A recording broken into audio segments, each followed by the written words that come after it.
아버지가 소천하시고 이제 장례를 마친 한 청년이 있었습니다. 아버님 살아생전에 보물처럼 이렇게 노트를 한 권 갖고 계셨는데, 다른 일에는 별로 이렇게 비밀이 없으셨는데 그 일에 대해서는 일체 함구를 하셨다 그럽니다. 그래서 아버지가 돌아가신 날이 되어서 이제 비로소 그 노트를 펼칠 수 있었다고 합니다. 근데 이제 노트를 열어보니 의외로 좀 내용이 좀 자기 기대한 것과는 달랐다 그래요. 거기에는 가족들의 이름이 쭉 적혀 있고 또 친구들의 이름도 있고 종종 이제 낯선 사람들의 이름들도 있었다고 합니다. 뭔가 대단한 것을 좀 생각했는데 그렇지 못해서 좀 실망한 표정으로 앉아있는 이 아들을 어머니가 보시고 말씀을 하십니다. 아버지 노트 보고 있구나. 어머니도 이 노트 아세요? 하고 이렇게 대화를 합니다. 어머니가 보시더니 그래, 그 노트는 아버지의 기도 노트란다 그렇게 말씀하셔요. 매일 한 사람씩 이름을 불러가면서 그렇게 기도하고 감사를 올리곤 하셨다고 그렇게 말씀을 하셨어요. 그러다 이제 청년이 물어봅니다. 근데 여기 낯선 분들도 좀 계신데 이분들은 누굽니까? 그러니까 아버지한테 상처 준 사람들이라. 아버지는 매일 그들의 이름을 이렇게 적어 놓고 그분들을 위해서 이렇게 기도를 하신 거야. 용서할 수 있도록 그렇게 기도하시며 사신 거다. 그래 말씀하셨다고요. 청년의 마음이 좀 뭉클했을 것입니다. 그런 이야기들을 우리가 볼 수 있습니다. 그럼 성도인 우리들도 나에게 상처를 주거나 또 나의 마음의 감정에 위해를 한 분들을 쉽게 용납하고 받아들이기가 쉽지 않습니다. 우리말 용납이라고 하는 말은 사전적으로 보면 너그러운 마음으로 남의 말이나 행동을 받아들인다 하는 그런 뜻입니다. 나와 다르고 나를 괴롭게 한 그 사람이 하고 있는 말들과 또 행동들을 내가 마음으로 용납하고 받아들이는 것. 그 상대를 내 삶에 넣어 받아들이는 그것이 용납의 마음이죠. 오늘 우리 본문을 보면 사도는 우리 성도들에게 서로 용납해야 된다. 서로를 받아야 된다고 강조합니다. 나에게 상처를 준 사람들을 용서한다는 것, 그래서 기도해야 한다는 것. 쉽지 않은 일이지만은 하나님께서 우리에게 명하시는 삶이라 그렇게 볼 수 있습니다. 그래서 오늘 시간에 우리가 함께 말씀을 묵상하면서 다른 사람을 받아들이는 삶에 대해서 같이 생각하고 또 은혜를 나누고자 합니다. 먼저 성도들은 다른 사람 서로를 받아들일 줄 알아야 합니다. 아니 받아야 합니다. 용납이라고 하는 것은 받아들인다 그런 뜻입니다. 본문 7절은 이렇게 강조하지요. 그러므로 그리스도께서 우리를 받아 하나님께 영광을 돌리심과 같이 너희도 서로 받으라 그렇게 말씀합니다. 사도는 예수님께서 우리를 받아 용납하셨다 그렇게 말씀하셔요. 그리고 그것이 하나님께 영광이 되었다 이렇게 말합니다. 그래서 우리도 서로를 받아야 된다 이렇게 말하고 있는 것입니다. 그렇습니다, 여러분. 예수님께서 아버지께 영광을 돌리신 길은 뭡니까? 예수님께서 아버지께 영광을 돌리신 길은 다른 것이 아니라 하나님께서 예수님께 맡기신 그 죄인들을 주님이 형제로 받아주신 거예요. 그리고 이 죄인들을 주님 품에 받으심으로써 형제가 되어 주심으로써 하나님께 영광을 돌린 것입니다. 종종 우리는 하나님께 영광 돌리는 것이 무슨 위대한 일이나 큰 일을 사업을 하는 것이라 그렇게 생각합니다. 입신양명이라는 말이 있잖아요. 우리는 우리식으로, 우리 민족의 그런 방식으로 집안을 위해, 타인을 위해 이렇게 하는 게 영광을 올려드리는 것이다 그렇게 생각합니다. 물론 그것도 다 틀렸다 이렇게 볼 수는 없을 것입니다. 그러나 하나님께서는 사람이 무슨 위대한 일을 해서 영광을 받으시는 그런 분이 아니십니다. 오히려 하나님께서 자기 백성으로 삼아주신 다른 형제 자매를 나도 함께 하나님의 백성으로 받아들일 때 하나님이 기뻐하시고 영광을 받으시는 거예요. 왜 그렇습니까? 하나님이 우리의 아버지시기 때문에 그런 거예요. 여러분, 아버지가 부모가 되어서 자녀들에게 바라는 것이 무엇입니까? 뭐 돈 많이 벌고 위대한 일 하고 뭐 그런 것도 있습니다만은 뭘 바라겠습니까? 형제들 간에 화목하고 서로가 서로를 받아서 사랑으로 좀 모자라도 인정해주고 좀 틀려도 안아주는 그런 화목한 형제를 갖고 살기를 부모는 원하는 거지요. 저도 아버지가 제일 원하신 게 뭐였을까? 애들을 키워보니까 조금은 이해가 되겠더라고요. 우리 아버지 종종 우리들끼리 싸우면 막 화를 내시고 짜증 내시고 너희는 교회 다니면서도 왜 싸우노? 이렇게 하시고 막 공격도 하셨는데 지금 생각해 그때는 좀 섭섭했는데요. 지금 생각해보면 아버지 마음이 그렇겠다. 그게 하나님 마음이겠다. 그런 생각을 해보게 됩니다. 자녀의 화목이 아버지가 제일 원하는 기대이고 소망이지요. 이 자녀들이 서로 화목하는 하나님이 기뻐하시는 것입니다. 예수님이 그래서 순종을 이렇게 하셨죠. 요한복음 18장 9절은 이렇게 예수님의 순종을 이야기합니다. 이는 아버지께서 내게 주신 자 중에서 하나도 잃지 아니하였사옵나이다 하신 말씀을 응하게 하려 하심이라. 무슨 말입니까? 예수님은 아버지의 뜻을 따라서 아버지께서 주신 모든 죄인을 하나도 안 잊어버리고 다 자기의 형제로 받아주신 거예요. 그래서 살다 보면 전 저래 삐져가지고 빗나가지고 내가 막 줄 꺼버리고 요래 못돼가지고 같이 내가 지내지 않고 우리 내쫓아버리고 그렇게 살 수 있는데 예수님께서는 어떻게 하셔요? 하나도 잊어버리지 않았다고. 잃어버리지 않았습니다. 하나님을 가장 영광스럽게 하는 길은 하나님의 가장 사랑하시는 자들을 사랑으로 내가 받을 줄 아는 거지요. 그래서 형제를 잃어버리지 않는 것, 형제를 끝까지 붙들고 내 품에 안아주는 것, 그게 주님께서 가장 원하시는 것이란 말입니다. 부부가 서로 사랑하고 끝까지 신뢰를 지키는 것, 부모가 자녀들을 버리지 않고 연약하고 병들었지만 끝까지 지키는 것, 하나님 원하시는 것이란 말입니다.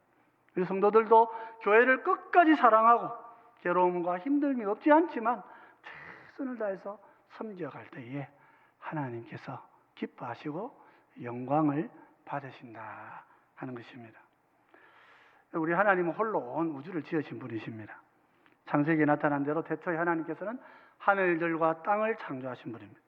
하늘은 샤마임, 그래서 이제 우리가 샴마라는 말을 알죠. 여호와 샴마라는 말이 있기 때문에 샴마는 영어로 there 그런 뜻입니다.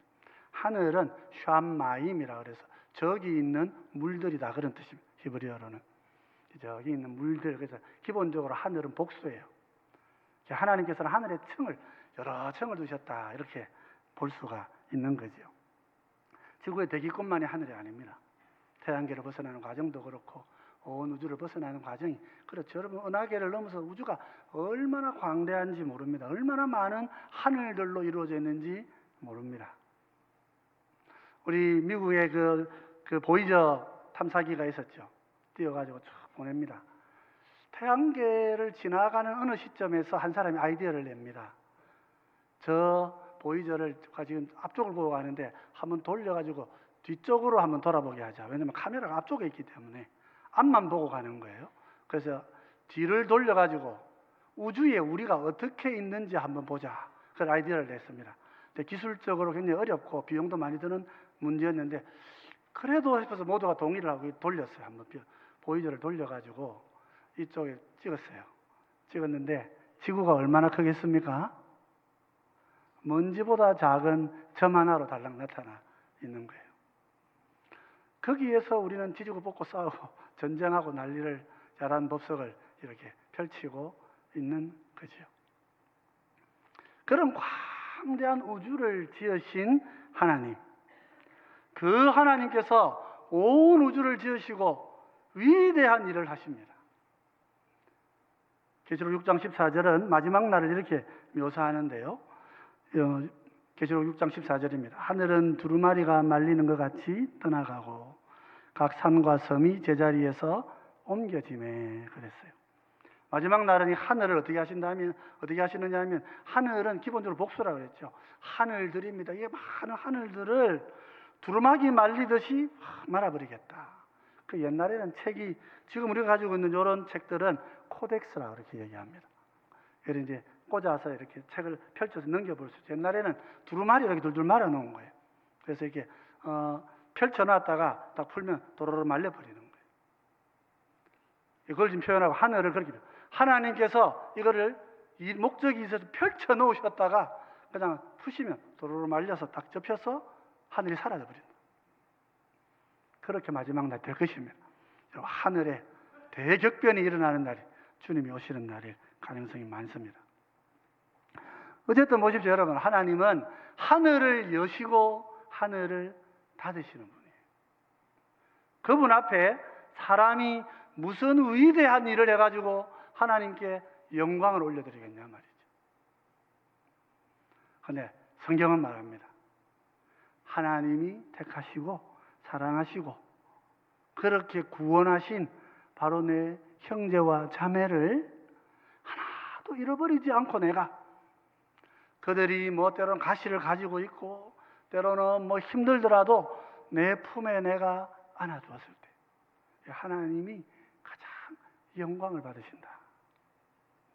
여러분, 그런 삶 사시는 여러분 되시기를 바랍니다. 우리 성도가 하나님께 영광을 돌리며 살아야 됩니다.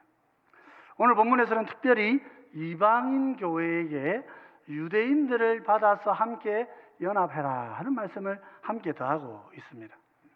이 로마서를 읽다 보면은 우리 사도 바울이 이방인 교인들에게 유대인을 용납하고 받아들여야 된다 하는 이야기를 많이 하고 있습니다.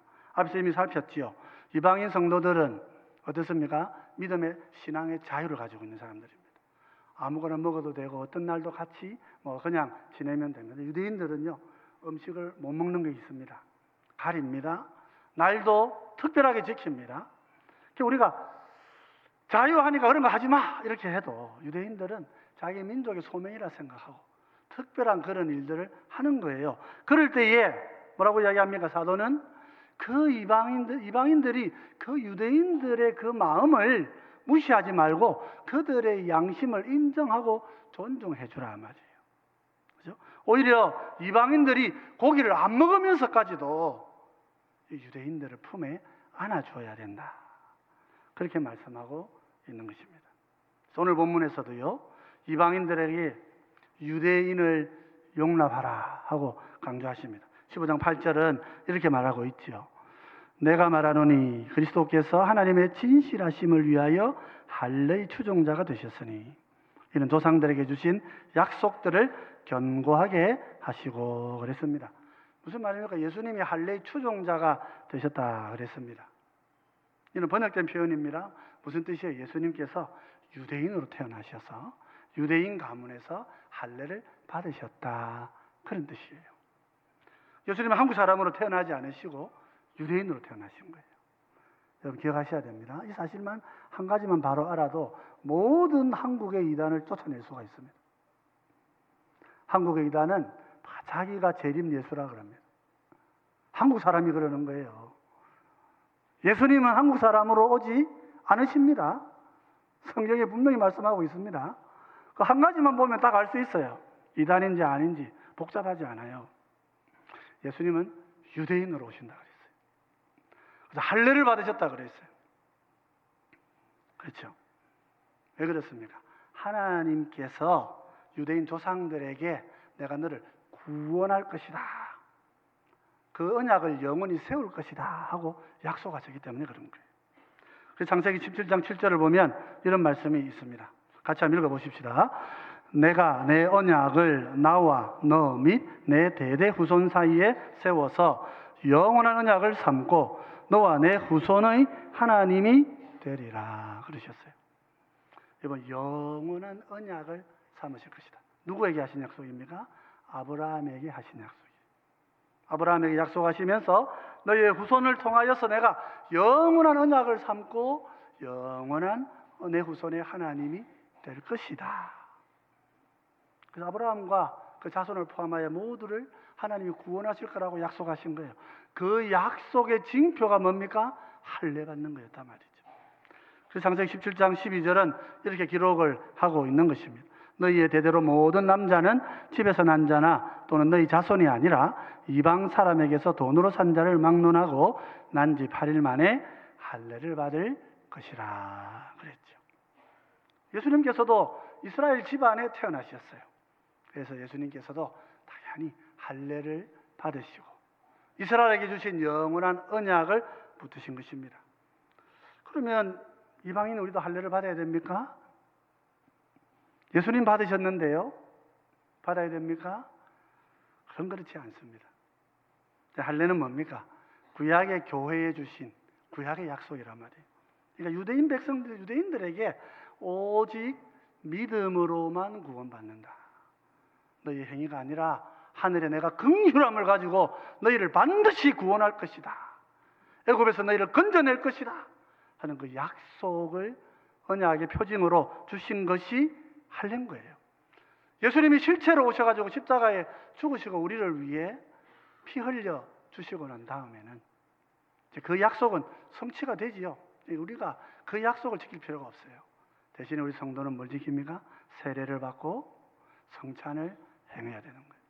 그걸 통하여서 다시 오실 예수님을 기억하는 게 교회에 주신 약속이란 말이죠.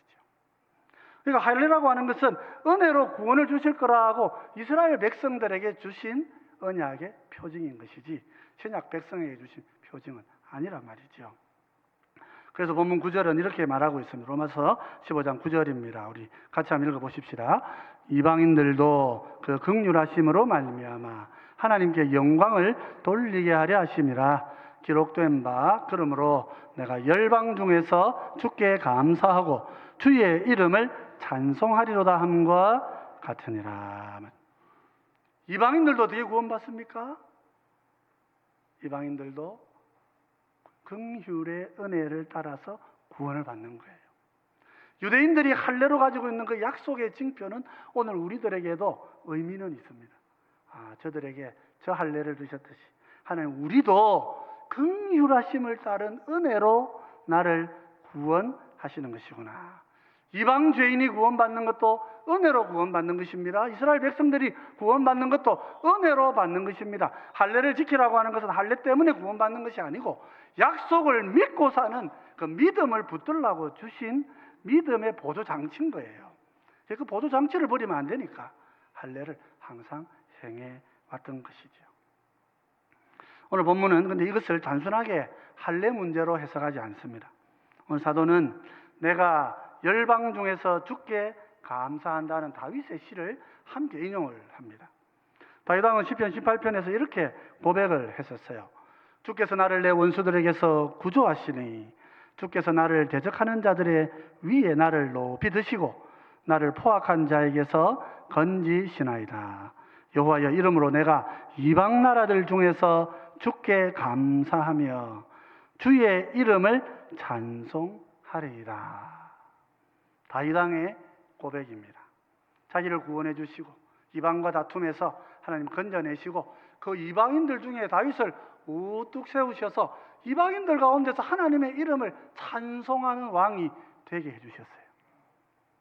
이것은 다윗 왕의 개인적 영광이기도 합니다마는 바울은 이것이 단순하게 다윗 개인의 영광이 아니라는 것입니다. 무슨 말입니까?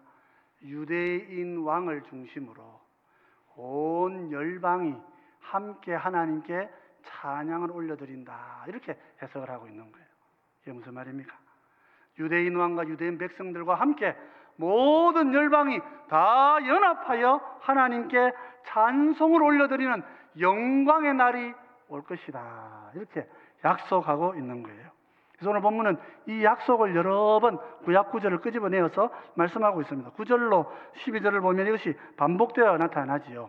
9절은 기록된 바 그러므로 그렇게 되어 있고요. 또 10절은 또 이르되 열방들아 주의 백성과 함께 즐거워하라 그랬고요. 또 11절은 또 모든 열방들아 주를 찬양하며 모든 백성들아 그를 찬송하라 하였으며 12절은 또 이사야가 이르되 하고 또 말씀을 이어오고 있습니다. 이 구절은 뭡니까? 유대인 왕을 모시고 열방이 그 하나님을 찬양하는 모습을 말해주고 있는 성경 구절을 다 구약 구절을 가져온 거예요. 지금 가져와서 무슨 설명하는 것입니까? 유대인 왕 아래서 유대인과 이방인들, 신약과 구약의 모든 백성들이 함께 모여서 하나님께 찬송을 올려드릴 날이 올 것이다. 그렇게 말씀하고 있는 거예요. 이것은 역사적 인물인 다윗을 말하는 게 아니에요. 이것은 유대인으로 오시는 예수님을 말하는 거예요. 그래서 우리는 유대인 예수님을 우리의 왕으로 모시고 삽니다.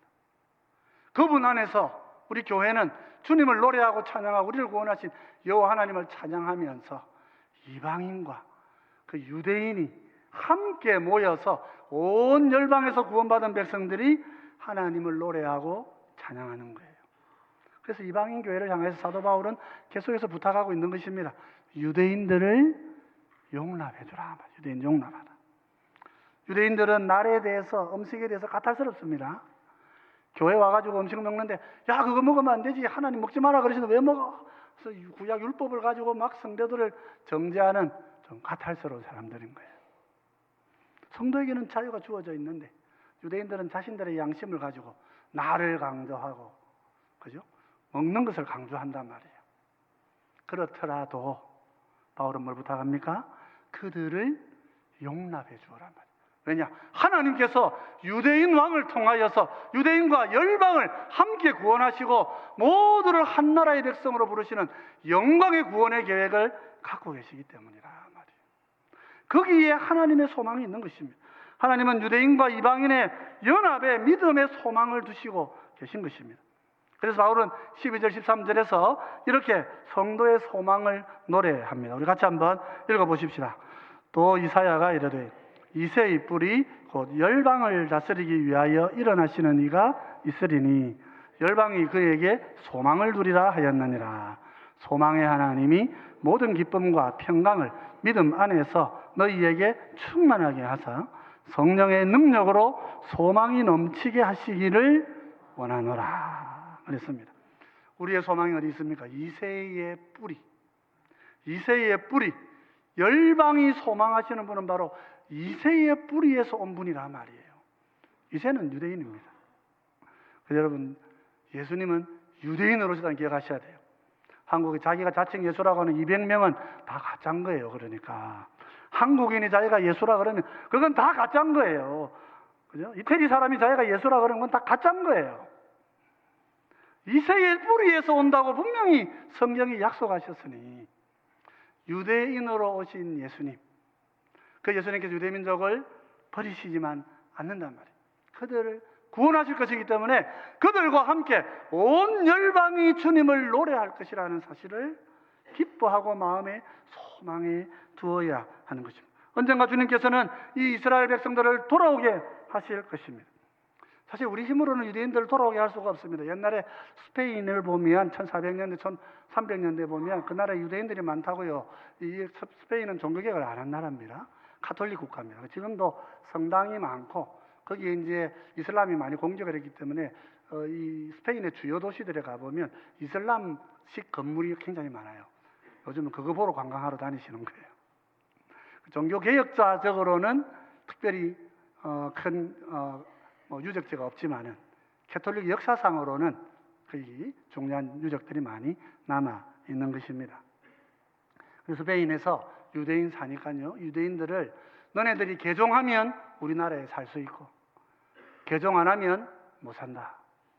추방령이 내려집니다. 가톨릭이니까. 그래서 유대인들이 사실은 이슬람은 쫓겨나도요, 주변에 이슬람 나라가 많기 때문에 받아둔 데가 많았어요. 근데 그 시대에는 유대인들은 나라가 없잖아요. 갈 데가 없는 거예요. 다 가면 기독교 국가고 다 천주교 국가고 이러니까 갈 곳이 없는 거예요. 그래서 유대인들 중에 일부 사람들은 강제로 개종을 합니다. 그렇게 살기도 하고. 그래서 그럴 수 없다 하는 유대인들은 나라 없이 또 쫓겨서 전 세계를 돌아다닙니다. 이것은 유대인들을 위한 좋은 방법이 아닙니다. 실제로 좋은 방법이 아니었어요. 사도 바울은 어떻게 했습니까? 로마서 11장 11절을 보면 사도 바울이 이렇게 얘기합니다. 그러므로 내가 말하노니 그들이 넘어지기까지 실족하였느냐? 그럴 수 없느니라. 그들이 넘어짐으로 구원이 이방인에게 이르러 이스라엘로 시기나게 함이니라. 유대인들이 자발적인 마음으로 시기난 마음을 가지고 예수님을 찾아오도록 사도 바울은 복음 전략을 세우고 있는 것입니다. 그게 뭐예요? 이방인들에게 복음을 전하는 거예요. 이방인들에게 복음을 전하여서 이 이방인들이 주님의 복음을 듣고 정말 복음의 은혜를 누리고 복과 사랑으로 서로 용납하고 하나 되어 살아가는 이 모습을 보고, 아니 유대인의 왕을 믿는 사람들이, 유대인이 우리는 예수님을 안 믿는데 이방인들이 유대인의 왕으로 오신 분을 예수님으로 믿으면서 저런 복을 누리나 하고 시기하는 마음을 가지게 해야 된다는 거예요. 그들은 넘어졌지만 그들이 넘어진 것은 이방인들에게 복음을 전하는 은혜의 시간이 되어졌고 실족하기까지는 아니란 말이에요. 마침내 하나님께서 그들을 되돌이키시는 날이 올 것입니다. 하나님 유대인 버리지 않으셨다 그 말이죠. 그래서 로마서는 우리에게 부탁하고 있는 것입니다. 이방인들이 유대인들을 까탈스럽고 아직까지 안 받아들이고 옛 습관에 있고 그렇더라도 용납하고 받아들이고 그렇게 주님이 이들을 온전히, 이들이 예수 그리스도를 온전히 주로 영접할 때까지 교회는 인내하며 그들의 회심의 날을 기다리라. 그렇게 말씀하고 있는 것이죠. 그래서 여러분이 우리 교회는 막 유대인이 없어가지고 우리가 괜찮습니다. 돼지고기 먹어도 막 괜찮습니다. 유대인 성도가 한 번 오시면 좀 곤란할 것 같아요. 유대인 가정에 한국인이 입양이 돼서 간 가정들도 많아요. 미국에서 이분들이 한국 아이들을 입양을 많이 했어요. 그래서 지금 뭐 유대인 가정, 자기들을 한국 출신 유대인으로 알고 있는 사람들이 접됩니다. 뭐 숫자가 크게 많지는 않아도 그런 사람들이 있는데요. 뭐 그런 사람들 중에 계시면서 우리한테 오면 돼지고기 먹으면 난리 날 거예요. 아마. 그렇더라도 용납하고 받아들여야 된다. 그래서 하나님께서 마침내 유대인의 모든 소명을 이루실 때 우리 교회가 그들을 안고 주님과 함께 유대인의 왕으로 오신 우리 예수님을 열방이 소망하고 그분에게 열방이 소망을 두고 유대 백성들과 함께 하나님의 이름을 높이 찬양하는 영광의 소망을 붙들고 사는 것, 이제 구원의 온전한 모습이라 그렇게 말하는 거예요. 그래서 사도는 이런 것들을 생각하면서 우리 교회에게 가르칩니다. 서로 용납하라고 가르치는 거죠. 에베소 교회는 이렇게 가르쳤어요. 에베소서 4장 2절입니다. 모든 겸손과 온유로 하고 오래 참음으로 사랑 가운데서 서로 용납하고 그랬습니다. 우리는 이방인인데도 많이 다툽니다, 여러분. 그죠? 다른 사람의 이야기를 들으면 어때요? 못 들은 척하고 가야 되는데 그러지 않고 막 떠버릴 수밖에 없어요. 서로 받아들이라. 유대인이나 이방인이나 다 하나님의 백성으로 들어오는 그날을 생각하면서 마음에 함께 소망을 갖고 서로를 용납해라 그랬습니다. 골로새 교회에도 이렇게 편지했습니다. 우리 같이 한번 읽어보십시다. 같이 읽을까요? 골로새 같이 보십시다. 누가 누구에게 불만이 있거든 서로 용납하여 피차 용서하되 주께서 너희를 용서하신 것 같이 너희도 그리하고 말이에요. 불만이 있으면 어떻게 하라고요? 피차 용납하라 그랬어요. 불만이 있으면 막 돌아다니면서 막 이렇게 얘기할 수가 있어요. 네? 성도들에게 말씀은 뭐라 그럽니까? 용납하고 붙들어라. 용납하고 용서하고 마음으로 받아서 서로가 하나가 되어질 때에 하나님께 영광이 되고 그것이 우리가 꿈꾸는 마지막 날의 영광의 소망이 될 것입니다.